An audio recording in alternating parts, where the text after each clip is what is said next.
Siema, z tej strony Dula DH. Dzisiaj nagram bike checka mojego rowerka.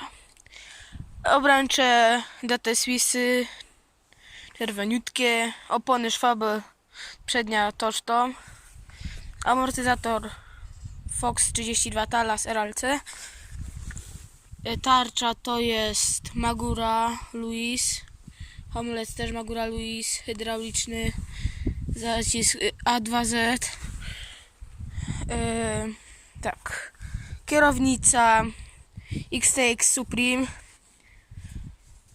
manetki Shimano Deore XT, heble Magura Louis, mostek Force Prepper Style, siodło Fizik, szczyca Scott, rama Red Bull S-Works,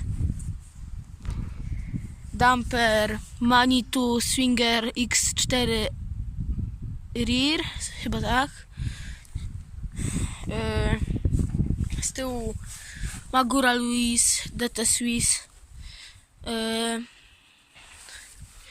Tak, korby to jest Raceface Extreme, platformy sixpacki,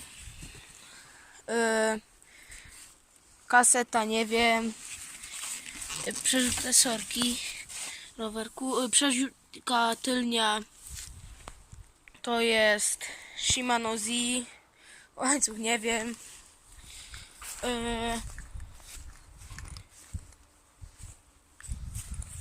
blat jest to Truvativ, tak, no i tyle z mojego rowerku.